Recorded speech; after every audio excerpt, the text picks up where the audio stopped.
Olá pessoal, tudo bem com vocês? Estou aqui para a gente conversar sobre mais um capítulo do Mulheres que Correm com Lobos. Para quem não sabe sobre o que eu estou falando, volta no canal, alguns vídeos aí para trás, eu explico direitinho esse projeto de leitura que vai durar um ano. Estamos agora no capítulo 3, hoje eu vou falar sobre o capítulo 3 desse clássico, né, da literatura de autoconhecimento, de desenvolvimento pessoal e de reconexão com o feminino sagrado, que é esse livro, Mulheres que Correm com os Lobos, da Clarissa Pinkola Estés. Esse mês, como eu falei, li o capítulo 3, o capítulo que fala de Vasalisa, um capítulo super interessante porque ela usa um conto nesse capítulo para falar sobre o farejamento dos fatos, como ela chama aqui, né? O resgate da intuição como iniciação. Ela usa o conto da Vasalisa, que é um conto tradicional, tem várias releituras e muitas passagens interessantíssimas para análise, para reflexão, para a gente poder se aprofundar nos símbolos, né, e na representatividade interna que esses símbolos têm e que a gente carrega deles. Resumindo aqui de forma muito rápida, para a gente não dar muito spoiler para quem não leu ainda, a história da Vasalisa começa no momento em que uma jovem tem um movimento que eu gosto de chamar de cisão, né? É a hora em que a vida dela se transforma porque acontece uma cisão interna e, no caso da história, externa.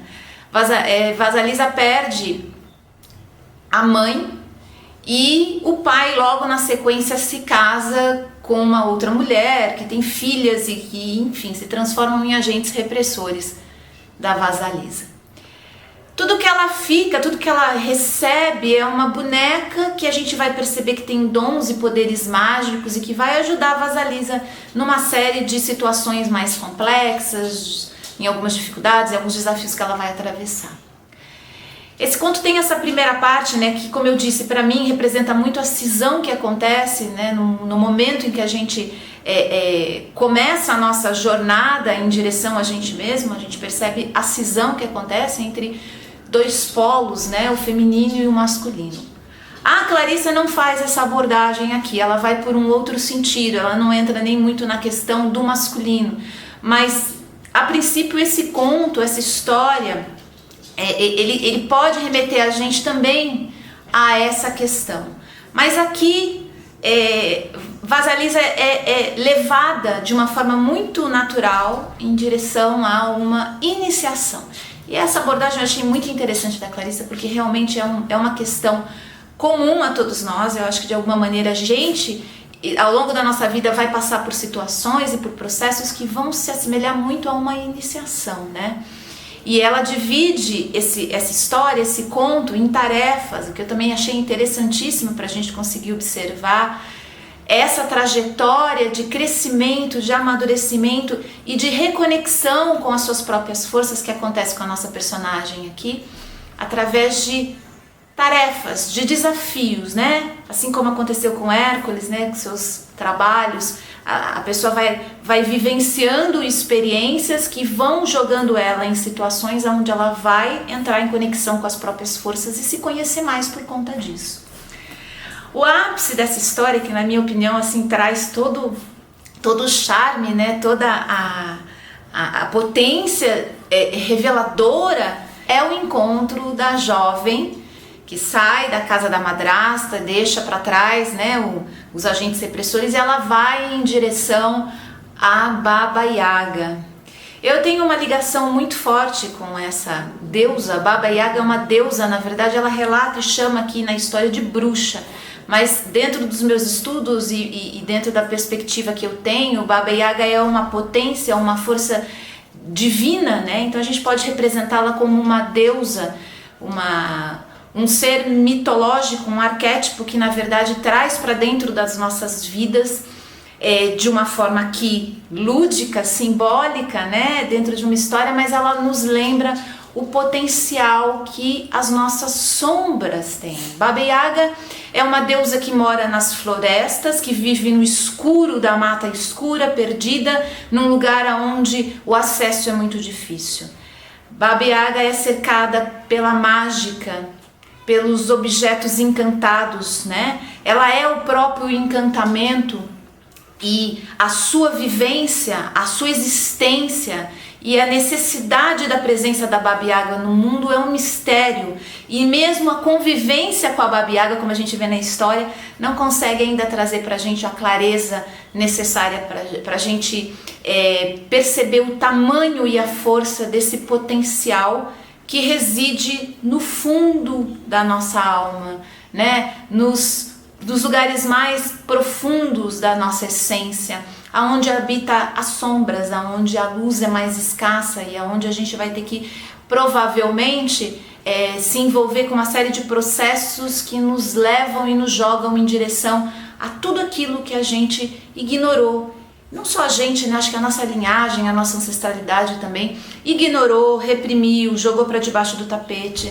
A Baba Yaga é um encontro com isso, com tudo aquilo que reside nas sombras. E é muito bonito e muito simbólico esse encontro da Vasalisa com a Baba Yaga e todos os desafios que ela passa lá dentro, né, da casa da Baba Yaga, que é uma casa encantada, que é um lugar mágico, que é um espaço onde a gente consegue reconhecer, criado de forma lúdica para a gente entrar nesses lugares internos.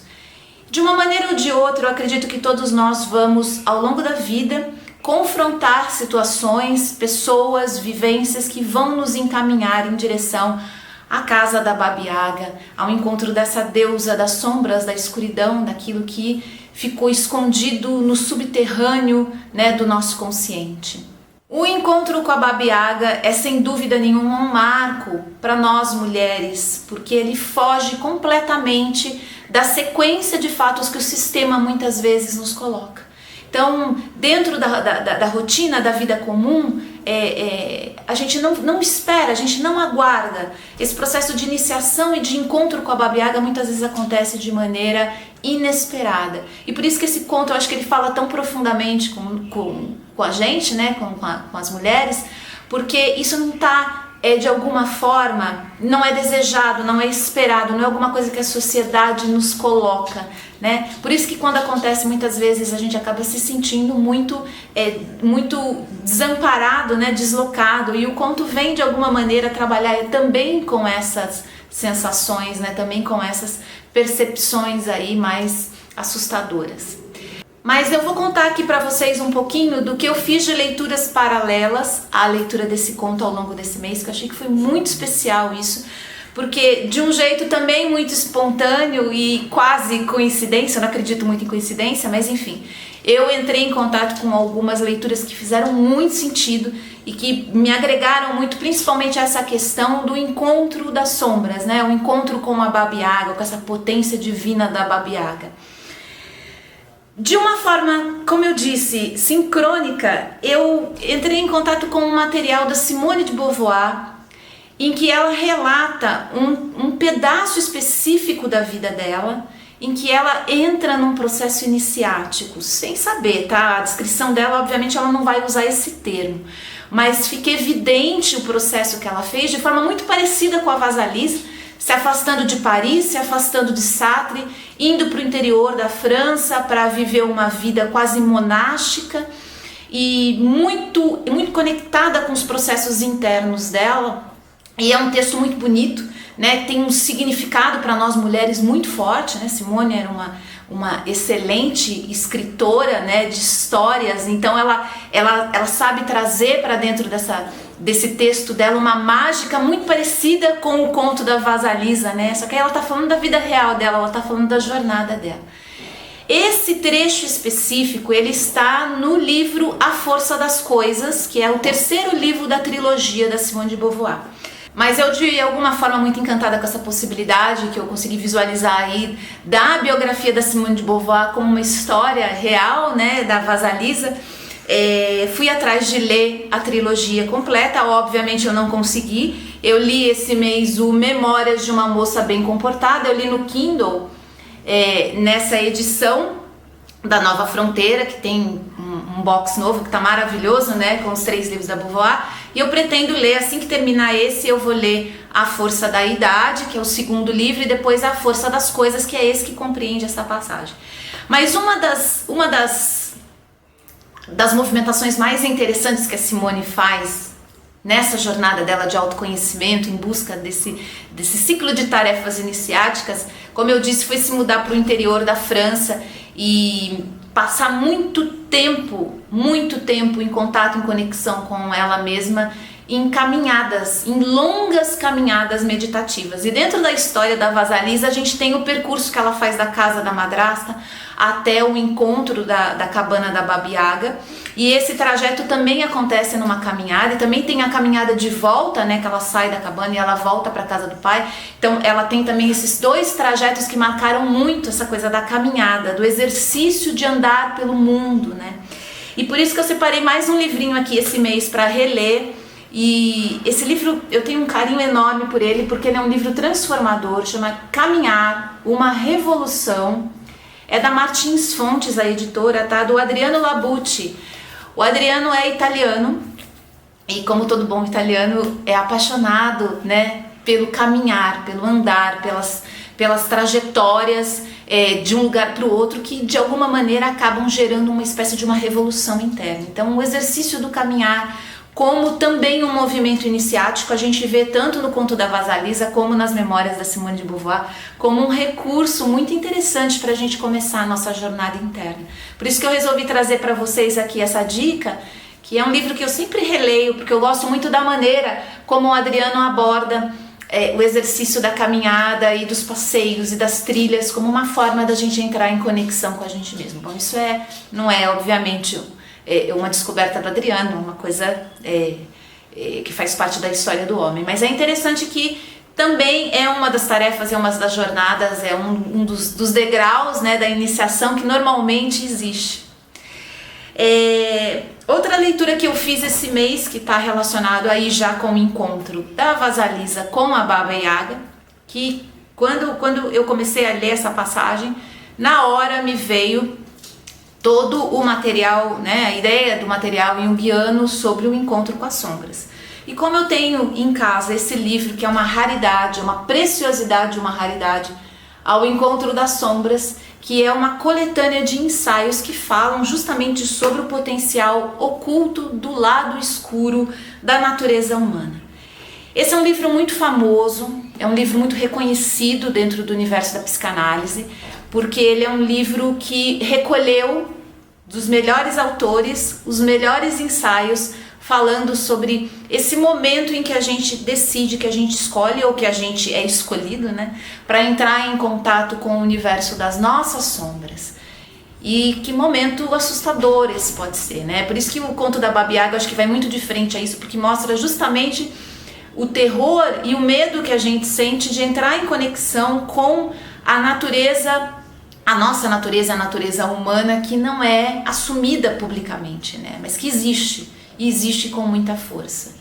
É um livro fundamental, eu acho, para todo tipo de discussão a respeito desse encontro das sombras, e que tem um material assim vastíssimo para uma série infinita de discussões. Eu estou lendo ele muito com calma, porque ele é um livro muito forte, ele é um livro que vai mexendo com a gente também ao longo da leitura, mas é uma indicação. Ele não tem mais edição recente no Brasil há bastante tempo, mas tem PDF na internet. Eu recomendo vocês que busquem esse PDF, mas façam uma leitura lenta, tá, gente? Porque esse encontro com as sombras, mesmo através da literatura, mesmo através de textos e de ensaios, ele sempre vai exigir da gente um olhar mais analítico, né? E isso às vezes acaba gerando na gente uma movimentação que a gente não está esperando. Então, vai devagarinho, vai lendo aos poucos, né? Eu gostei de ter feito esse mês essa mistura junto com a biografia da Beauvoir, que é muito leve, muito cheia de passagens alegres, inclusive, porque isso foi dando, né, um tom interessante para o mês em termos de leitura, porque realmente é um livro mais denso, é um livro mais pesado, né? Uma outra história que veio para mim com muita força agora na última semana e que me arremeteu diretamente à história da Vasalisa é a história da Bela e a Fera, né? Inclusive eu assisti de novo o filme da Disney, porque existem muitas passagens na história da Bela e a Fera, na versão que a Disney, né, adaptou nos últimos tempos, que acaba sendo a versão contemporânea quase, né? Essa versão ela tem muitas ligações com essa história que a Clarissa traz da Vasalisa. A Baba Yaga aí no caso seria a fera, e ela já vem com esse coeficiente da cisão que eu falei lá no começo desse vídeo, que para mim ficou muito visível, que acontece no começo da história, do feminino com o masculino. Não é a perspectiva e nem o conto que a Clarissa traz aqui no livro, tá, gente? Aqui a Vasalisa entra em contato com ela mesma, a partir da boneca, a partir da Baba Yaga. Não tô querendo fazer uma comparação nesse sentido, eu sei que as histórias são diferentes, mas ao mesmo tempo o que acontece com a Bela dentro do conto E a Bela e a Fera é algo muito parecido, só que ali ela faz, na verdade, a conexão entre o feminino e o masculino dela quando ela salva e resgata a fera, quer dizer, o lado sombrio do masculino que ficou jogado, né, dentro das sombras. E o movimento da Bela em direção ao castelo, quando ela fica presa, e os objetos encantados e animados que ajudam ela de alguma forma a atravessar aquela jornada, tudo isso tem muito a ver com esse encantamento da história da Baba Yaga, que também aparece aqui no conto da Clarissa. Então foi uma história que eu voltei agora nos últimos dias, apesar de ter um final diferente e acreditar que trabalham com coeficientes diferentes, também fazem parte, né, esse encontro da mulher, esse resgate da mulher com o masculino que habita nela, né, essa reconciliação, esse movimento de se casar com um masculino saudável, íntegro e amoroso que existe dentro de nós, né, essa junção do masculino e do feminino, apesar de não estar, volto a repetir, representado no conto da Clarissa aqui. Para mim foi uma mensagem muito forte ter feito essa associação, porque eu acho que tem muito a ver também acontece isso de alguma maneira. Então essas foram as associações que eu acabei fazendo por aqui, porque eu fui longe, né? A gente veio falar até de caminhada iniciática aqui, mas eu achei que foram movimentos que me ajudaram a compreender melhor e aprofundar dentro aqui da minha vivência, tá, gente?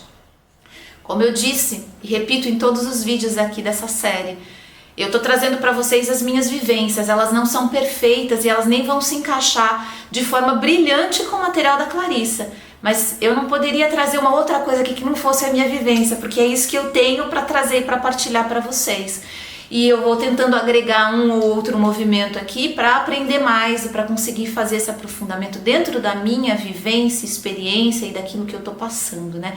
Pode ser que uma releitura desse livro daqui a uns 20 ou 30 anos eu traga um universo de coisas completamente diferentes. Eu tenho certeza que se eu tivesse feito há 20 anos atrás, seria uma leitura completamente diferente. Isso é mágico, isso é maravilhoso, né, no universo da literatura e no universo do autoconhecimento e do desenvolvimento pessoal também. E é isso, meus amores. Mês que vem eu tô de volta no dia 15, falando mais um pouquinho sobre mulheres que correm com lobos com vocês. Um excelente mês de leitura pra gente. Fiquem bem. Até mais.